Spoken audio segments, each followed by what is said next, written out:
लगाइए हजरत अल्लामा तबरेज आलम बरकाती एक शुश्ता संजीदा और खुशफिक्र गुफ्तगू आप तक पहुंच रही है। बहुत ही मुख्तसर अपने दिल के जज्बात अपने जुमलों में आप तक पहुंचा के माइक से वो शख्स अलग होना चाहता है जो फैजान हैदरी से माला माल है। नारे तकबीर। जो लोग हाथ नीचे के हुए खैरियत चाहते हैं तो हाथ उठा लीजिए। नारे तकबीर। क्या बात है। नारे रिसालत। फैजाने खानकाहे हैदरिया, फैजाने हुजूर नबीले मिल्लत। जो पूछे तो अली बोले मेरे सरकार अगर सूरज निकल जाए तो अच्छा है, मेरे सरकार अगर सूरज निकल जाए तो अच्छा है। हजरात मैं बताना चाहूंगा अल्लाह रब्बुल इज्जत कुरान पाक में इरशाद फरमाता है लक़द काना लकुम फी रसूलिल्लाहि उस्वतुन हसना। लोगों तुम्हारे लिए नबी की जिंदगी नमूना अमल है। कामयाबी चाहते हो नबी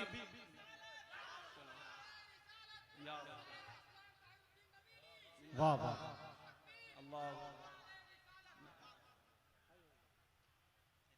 माशाअल्लाह। अपने माथे की निगाहों से देख रहे हैं मेंबर पे शायर हिंदुस्तान हजरत ताहिर नबीली साहब मेंबर पे सुभान है। साहब मैं बताना चाहूंगा वाह अल्लाह रब्बुल इज्जत कुरान पाक में इरशाद फरमाता है लक़द काना लकुम फी रसूलिल्लाहि उस्वतुन हसना। लोगों तुम्हारे लिए नबी की जिंदगी नमूना अमल है। कामयाबी चाहते हो नबी की जिंदगी को अपना आइडियल बनाना होगा। कामयाबी चाहते हो नबी की जिंदगी को फॉलो करना होगा। आज पूरी दुनिया में चाहे किसी भी धर्म के मानने वाला हो, हिंदू हो या मुसलमान हो, सिख हो या ईसाई हो, क्रिश्चियन हो या यहूदी हो, चाहे हिंदू हो या मुसलमान हो, सबको कामयाबी चाहिए। हिंदू हो उसे भी कामयाबी चाहिए, मुसलमान है उसे भी कामयाबी चाहिए, किसी भी धर्म के मानने वाला हो उसे कामयाबी चाहिए। आज इन दुनिया इतनी तरक्की कर चुकी साहब, लोग जमीन से उड़कर आसमान पे चले गए, चांद पे चले गए, चांद पे जाकर अपनी निशानी को छोड़कर जमीन पे आ गए। मगर चांद पे जाने वालों की तारीख उठाकर देखो साहब, जब इनकी तारीख पढ़ेंगे, मैं पढ़ता हूं तो सोचता हूं कि जब ये चांद पे गए होंगे, ये चांद के सामने होंगे और चांद इनके सामने होगा तो चांद भी देखकर इन्हें मुस्कुराया होगा और कहा होगा इंसान तू इतना तरक्की कर चुका कि जमीन से उड़कर आसमान पे आया, मेरे ऊपर आकर अपनी निशानी को छोड़कर फिर जमीन पे जा रहे हो। याद रखना जमीन पे चलने वाले इंसान तुझे कामयाब कह सकते हैं, दुनिया तुझे कामयाब कह सकती है, जमाना तुझे कामयाब कह सकता है, मगर याद रखना कामयाबी मेरे ऊपर नहीं है। चांद पे जाने वालों ने पूछा था चांद बता कि पूरी दुनिया हमें कामयाब कहती है, मगर तू कहता कि कामयाबी तेरे ऊपर नहीं है, बता दे कि कामयाबी कहां मिलेगी। तो चांद ने कहा था याद रखना अगर कामयाबी चाहिए तो उस नबी के जिंदगी को अपना आइडियल बनाओ जो नबी जमीन पे बैठकर अपनी उंगली का इशारा किया तो मैं अपने सीने को वाह वाह वाह वाह वाह वाह वाह वाह वाह सुभान अल्लाह सुभान अल्लाह। जिंदाबाद जिंदाबाद जिंदाबाद जिंदाबाद पाइंदाबाद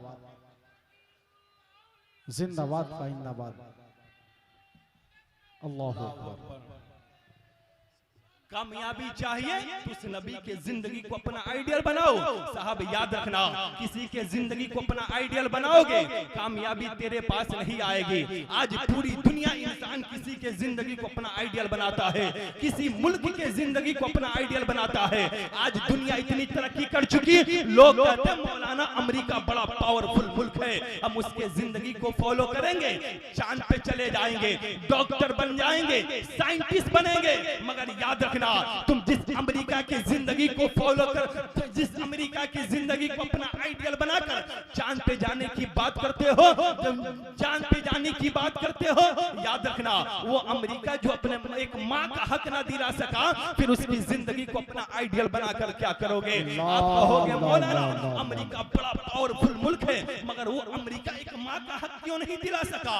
तो आइए मैं बताना चाहूंगा अमेरिका की कचहरी है, एक माँ बिलखती हुई, एक माँ सिसकती हुई अपने आंचल से अपने आंसू को पोंछते हुए अमेरिका की कचहरी में पहुंचती है, अपना मुकदमा लिखवाती है। मुकदमा क्या लिखवाती है कि मेरे शौहर का इंतकाल हो चुका है, मेरे शौहर के इंतकाल के बाद मेरे गोद में एक मेरा बेटा था, मैं अपने बेटे को पढ़ाती रही, दूसरे के घर मजदूरी कर कर अपने बेटे को पढ़ाती रही, दूसरे के घर झाड़ू लगाकर अपने बेटे को खिलाती रही, दूसरे के घर बर्तन मांजकर अपने बेटे को जवान करती रही, ये सोचकर कि जब मेरा बेटा जवान होगा तो मेरी गरीबी का सहारा बनेगा, मेरी जईफी की लाठी बनेगा। मगर आज मेरा बेटा जवान हो चुका है, मगर मुझसे मोहब्बत से बात नहीं करता, मेरे करीब नहीं आता, मुझसे मिलता तक नहीं है। एक कुत्ता पाल रखा है, सुबह से शाम तक उस कुत्ते के साथ अपनी जिंदगी गुजारता है। अमेरिका की कचहरी से जवाब मिली, बूढ़ी माँ सुन, फला तारीख को अदालत में पहुंच जाना, तेरे हक में फैसला सुना दिया जाएगा। जब वो तारीख आई तो तमाम अमेरिका की माए अमेरिका की अदालत में पहुंच गई, ये सोचकर कि आज अमेरिका की हुकूमत एक माँ के हक में फैसला सुनाने वाली है।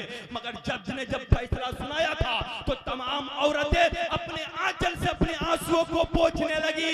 जज ने कहा था, बूढ़ी माँ याद रखना, तेरा बेटा बालिग हो चुका है, अब ये इसकी मर्जी कुत्ते के साथ रहे या तेरे साथ अपनी जिंदगी गुजारे।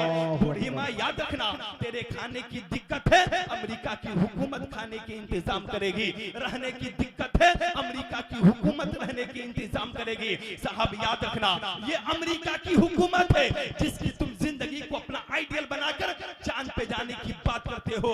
मगर आओ उस पैगंबर की अदालत में जिनके बारे में कुरान ने कहा, वमा अरसलनाका इल्ला रहमतल लिल आलमीन। आओ उस पैगंबर के बारे बरगाह में, आओ उस नबी की अदालत में जिनके बारे में कुरान ने कहा, वद्दुहा वल्लैलि इज़ा सजा।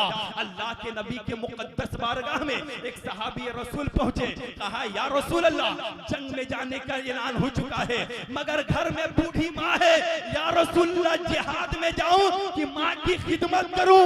नबी ने कहा, सुन, घर चले जा, माँ के खिदमत करके जन्नत हासिल कर ले। फिर मेरे आका ने कहा, ए लोगों याद रखना, अगर अपनी माँ की मोहब्बत की निगाहों से अपने माँ के चेहरे को देखोगे तो अल्लाह एक हज मकबूल का सवाब अता फरमाएगा। एक सहाबी रसूल खड़े हो गए, कहा, आका जी, अगर मोहब्बत की निगाहों से हम अपने माँ के चेहरे को दिन भर में 2 बार देखेंगे। नबी ने कहा, याद रखना, मोहब्बत की निगाहों से अपने माँ के चेहरे को दिन भर में जितने बार देखोगे अल्लाह उतने हज मकबूल का सवाब। सुभान अल्लाह, सुभान अल्लाह, सुभान अल्लाह। मैं बताना चाहूंगा, जो नबी की जिंदगी को अपना आइडियल बनाएगा, कामयाबी उसके कदमों में रहेगी। मगर याद रखना साहब, अल्लाह के नबी इरशाद फरमाते हैं, लोगों तुम अपने माँ और बाप से मोहब्बत करना, अपने पड़ोसियों से मोहब्बत करना। इसलिए तुम अपने माँ से मोहब्बत करना कि क्योंकि तेरी जन्नत तेरे माँ के कदम के नीचे है, तेरा बाप जन्नत का दरवाजा है। मगर याद रखना, एक बाप ताबीज लिखवाता है, मौलाना एक ताबीज लिख दो, मेरा बेटा मेरी इज्जत नहीं करता, मेरी बेटी मेरी इज्जत नहीं करती। मैं कहता साहब याद रखना, तुम अपने बेटों के सामने अपने मुसल्ले को बिछाओगे तो तेरा बेटा भी।